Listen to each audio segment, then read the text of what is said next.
We're going to talk about physical and chemical changes now. A chemical change is a change in which a new substance is made. So any change in which pure substances are converted into new substances with different characteristic properties. A chemical change means a chemical reaction has occurred. So bonds have been broken and new bonds have been made. In our first example, effervescent tablets bubble when the citric acid and baking soda in them react with water. You may have seen this with those bath bombs that you can stick in the bathtub and it starts to bubble. They do so because the citric acid and baking soda are reacting when they hit the water. When milk goes bad, it's going to smell bad because the bacteria have formed new substances in the milk. It may start smelling bad, it may get chunky. All these are indicators that a new substance has been made. The hot gas formed when hydrogen and oxygen join to make water helps blast the space shuttle into orbit. We're making a new substance, water, from hydrogen and oxygen. So when things are formed, that's chemical. See these white clouds? That's the water vapor that's being made from the hydrogen and oxygen. The Statue of Liberty, it should be the color of copper, which is a shiny orange-brown color. But the metal interacts with carbon dioxide and water, and we formed a new substance, copper carbonate, which is what makes the Statue of Liberty that green color over time. So again, we've made a new substance. On the right, we have iron from a nail. And what type of matter is that one? Notice we have one type of atom, and so it must be an element. And it's arranged orderly because it's a metal. Down on the bottom, some of those iron atoms have been replaced with oxygen, making a compound, because now we have a set ratio. And so rusting is a chemical change. We go from an element to a compound.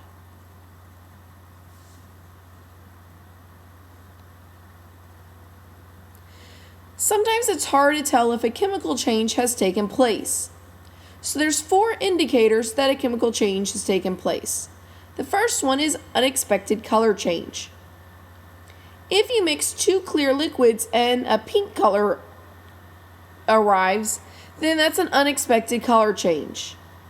While if I had a blue liquid and I poured water into it, or clear liquid, and it turned a lighter blue color, I would expect that because it's just diluting it down.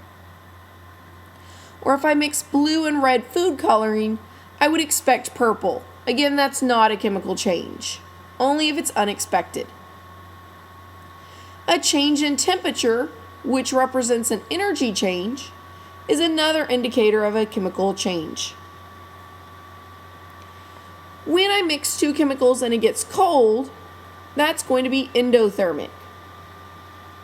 If I have 2 chemicals and it gets hot, that's going to be exothermic. Make sure that you know that exothermic means that energy is released.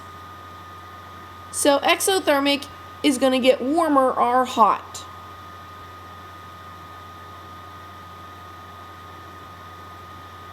While endothermic, energy is absorbed from the surroundings, making it colder.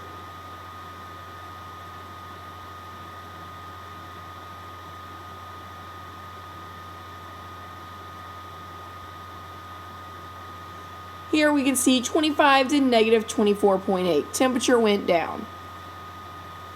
And an exothermic, if you burn something, that's going to be an exothermic reaction. So burning is always exo, which means it's always a chemical change.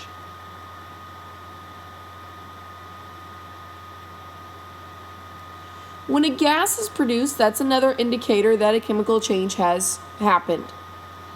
Here we had hydrogen peroxide and we put a catalyst in it, and we start producing oxygen gas. While if I had a 2 liter of soda and I opened it, I'm also going to see bubbles, but those bubbles are not being produced, they're being released. So the key there is gas is produced. And finally, a precipitate is formed. You need to know what the word precipitate means. A precipitate is the solid formed from 2 liquids. So in the picture, I'm mixing 2 clear liquids and I'm getting an orange solid falling to the bottom. Sometimes you're doing a reaction on a very small scale, and so you may not be able to see that solid form as easily as you can in this picture. So you're always looking for if it gets cloudy. If it's cloudy, then that means you have some solid particles being formed.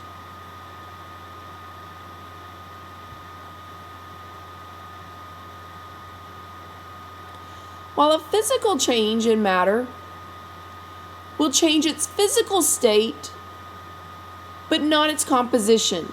So we're just changing the way it looks.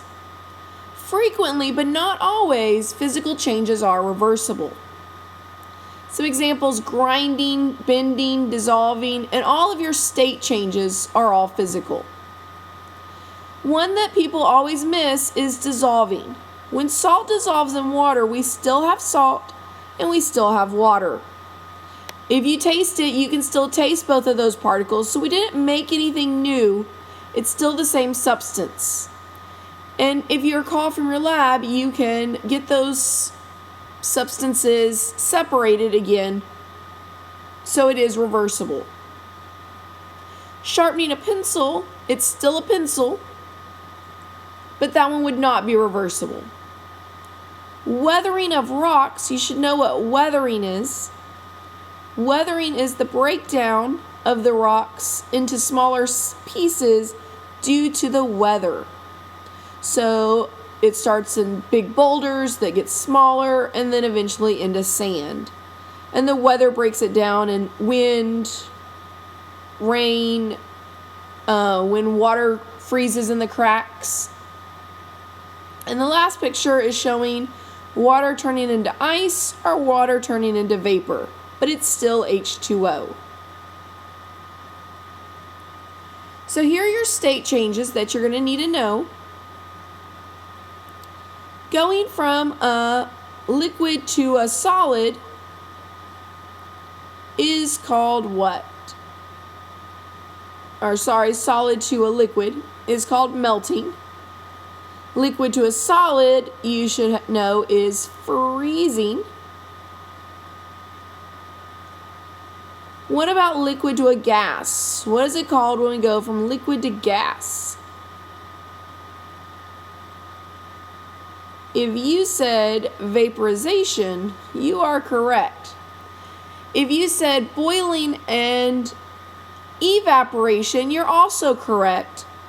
But make sure that you put vaporization on the chart. There are 2 types of vaporization. Those types are boiling and evaporation. They all mean the same thing as in liquid to gas, but boiling occurs at the boiling point, evaporation occurs below the boiling point, and vaporization is the broad term of liquid to gas. Gas to liquid is condensation. You've probably noticed that on the outside of a cold glass or on the outside of windows. Some that you may not be as familiar with is solid to gas, is sublimation. You may have seen that with dry ice. And anything that can sublime can also go from gas to solid without passing the liquid phase, which is depositation or deposition.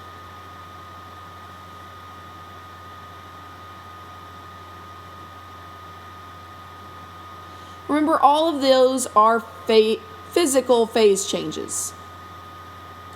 Go ahead and pause the video and figure out which picture best represents each of the following.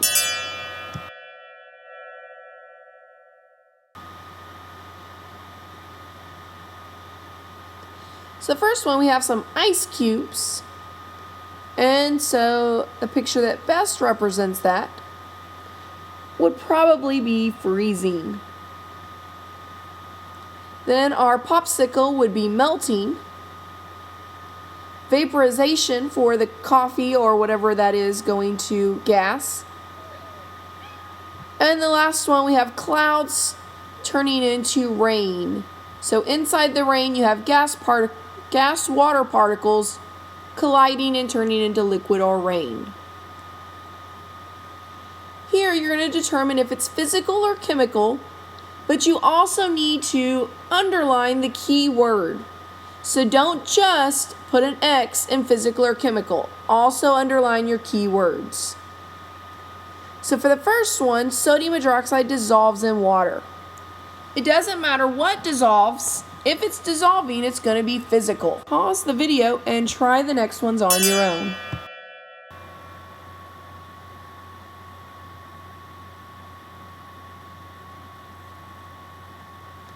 So on number 2, reacts and produce should be chemical.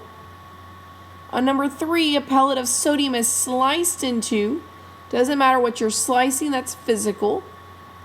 Number 4 is a little tricky because water is being changed to steam. We are changing it, but water and steam are both H2O.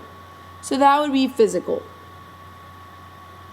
Number 5, potassium chlorate decomposes, and we make potassium chloride and oxygen. So we're making something new, so that's chemical. If something's rusting, it's chemical. If something catches on fire, gas is liberated.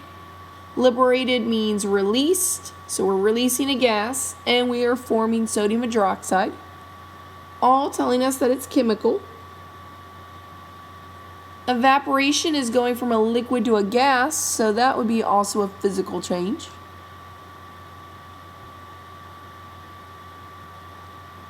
Ice melting, doesn't matter what's melting, melting solid to liquid, so that's a physical change.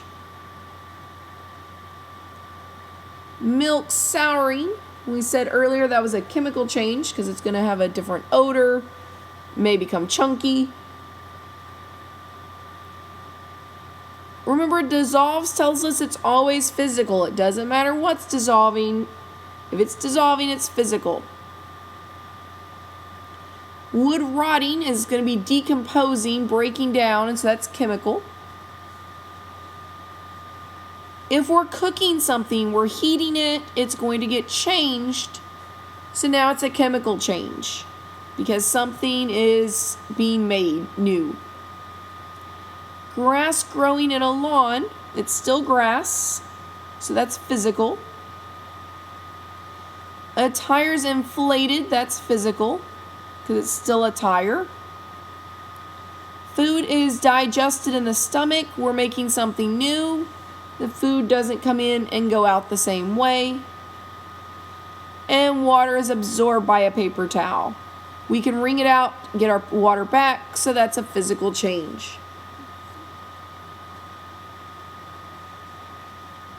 These three are a little bit different.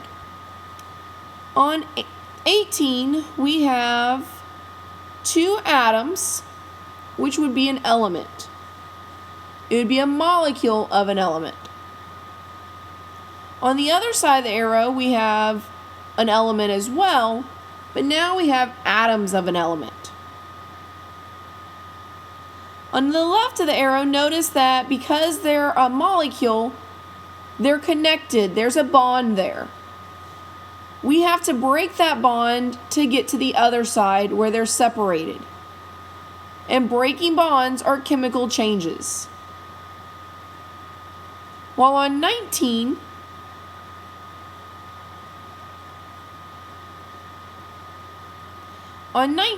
you're also starting with elements that are molecules. But on the other side of the arrow, there's still elements and there's still molecules. Nothing's changed. Our ratio is still the same. So we're just going from solid, because they're very ordered, to a gas, because now they're spread apart. And solid to gas, or sublimation, is a physical change. And this last one, we have a compound and an element.